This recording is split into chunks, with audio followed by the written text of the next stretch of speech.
Welcome, everyone, and welcome back to Brewing into Cinema. If this is your first time here, welcome and thank you. So, what I do in this channel to all my regular viewers, I talk about movies and I have a beverage while I do it. I know originally I said I was going to cover the movie The Hitman, but I was like, you know what? It's July 4th weekend. I was feeling super patriotic. So, I got myself a really patriotic Smirnoff Ice red, white, and blue beverage. And of course, tonight I'm covering one of my all-time favorite war movies, one of my all-time favorites, which is none other than the 24-year-old movie, The Patriot. Cheers, y'all. Cheers to America. The Patriot. This movie came out, like I said, 24 years ago in the year 2000. It's a war action film, as we all know. It is, and it's a long one. I forgot how long it was. 2 hours and 55 minutes.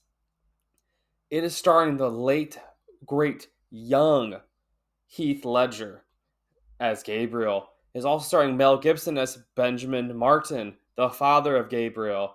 And of course, we have Christopher Cooper, who also plays Harry Burwell. And we have a young Logan Lerman in this as like the youngest son, William Morton. So this film, I absolutely love this film. From the first time I watched it to just last night when I finished watching it again. I try and watch it every year or so just because it's such a great movie. And it shows like just the absolute chaos that there was during this time of war and how these battles were literally fought in people's front yards, backyards, their properties, their plantations. It didn't matter what side you were on, it was bloody, it was brutal. But one of the best things about this film is honestly is not in the fact that Mel Gibson is like the most badass of badass dudes, aka the Ghost, with his Cherokee tomahawk. And that scene, I guess, could talk about that scene. That scene where he takes his two sons after the first son gets shot and dies in his arms, and you just basically go, you just awoken a demon.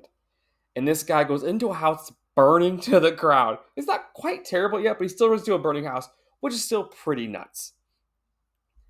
And like the fact that he has, I think, he's what, like 7 kids or something like that, which is just again, that's what they did back then.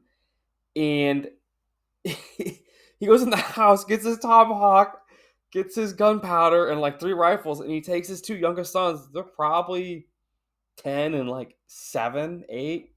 He goes, we're going to go kill some redcoats and save your brother Gabriel, Heath Ledger. And that whole scene where he just chases them down, charges them with nothing but a tomahawk, and just hacks these dudes to pieces. I mean, 20 guys, mind you, he did have help from up top from his two sons, but still, he charged in on at least 7 or 8 guys and just mowed them down like they were nothing. And again, I have to comment on how great all these fight scenes were and how brutal and graphic they were for the time period that this movie came out in the early 2000s. Again, you're just getting the CGI to get pretty good.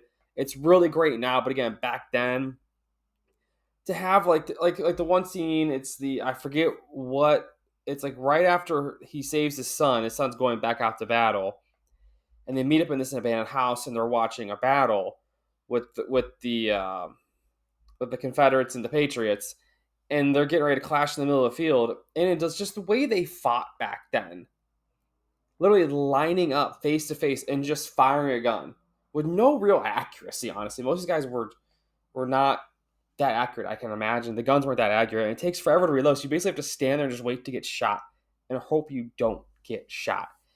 And I just love the fact that they show the brutality of these guys just getting hit shoulders, faces, arms, legs, and then the scene where the cannonball comes in, skips across the ground, and just takes a dude's head clean off.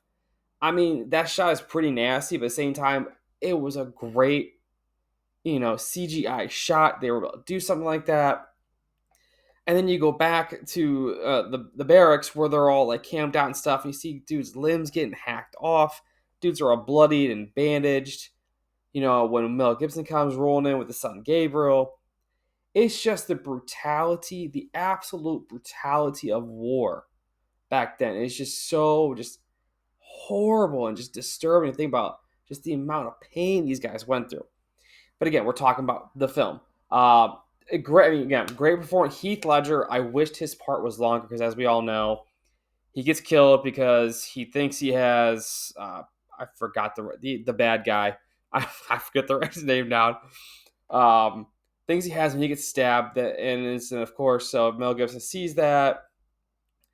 And of course, and then we have the whole church scene where after William marries the love of his life, the girl from Charleston, and well, Gabriel marries her, and then they burn the church, they lock everybody inside and burn the church to the ground, and then you know the um the militia shows up and there's nothing but ashes on the ground, and of course Gabriel finds his wife's necklace in the ashes, which I thought was kind of a foreshadowing thing for the next 5 minutes later where he dies.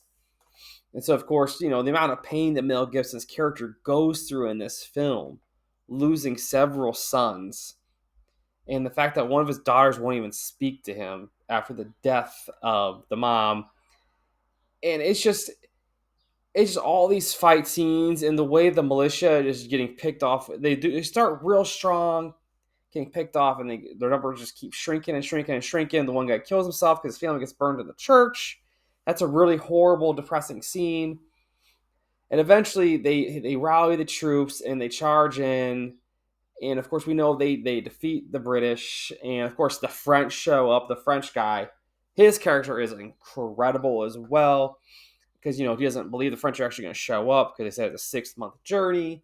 Because you have to figure out, I remember they're on the wooden ships back then, so it's a long trip on one of those boats.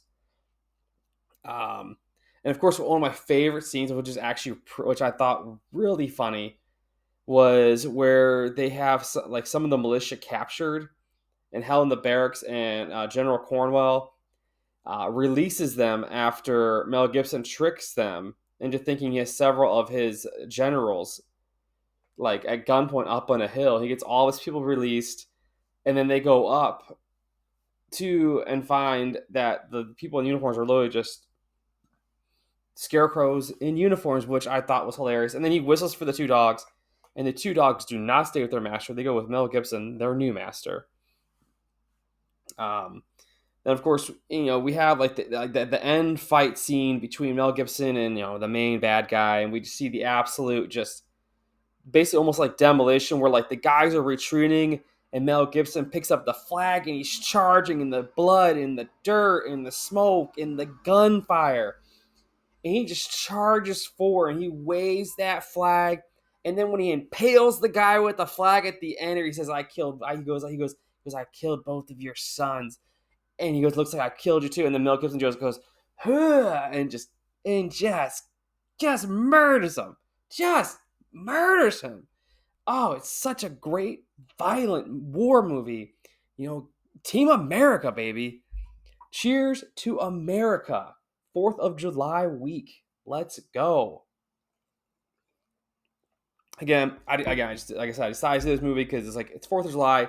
How could I not? 4th of July, it's a great weekend. It's a great time to celebrate our freedoms and, military people who served, who have served, and who will serve and do serve and stuff like that. My caps off to you guys. You guys are the brave men and women of this country, and reasons like that are reasons I get to do something like this just in my house, completely safe, and have all my freedoms. So again, this is a great film. If you haven't seen it in a while, just find it. Go rent on whatever channel you find. It's probably $2 or $3. The Patriot. It's a great freaking film. And again, it's such a long film. Though that's the only thing I didn't like. The build up to get Mel Gibson into action. I think I timed it. I think it was 40 minutes, almost 40, 41 minutes before he gets involved. But I get all the precursor stuff, which you have to do, where they pass the levy to go into war and to battle and to sign up for battle. And these kids are signing up at 16, 17 years old into war which is just so crazy back then. But again, when you're 18 now, you can enlist. But again, just the brutality of war they show in this movie and just the chaos it caused, literally tearing families in half, almost like the Civil War. And it's just it's an overall it's a beautiful film. I try to watch it every year. Um, Another movie I recommend, of course, if you guys haven't seen it by now, Saving Private Ryan. Uh, that's another great one. It has nothing to do with this film, but I had to mention it. It's my all time favorite war movie. Because we all feel a little patriotic around 4th of July. So make sure you guys are all, and that's all I got for you guys tonight. But make sure happy 4th of July. Everyone be safe. Happy 4th of July to you and yours. Be safe and be careful out there. And I will talk to y'all next week. Later.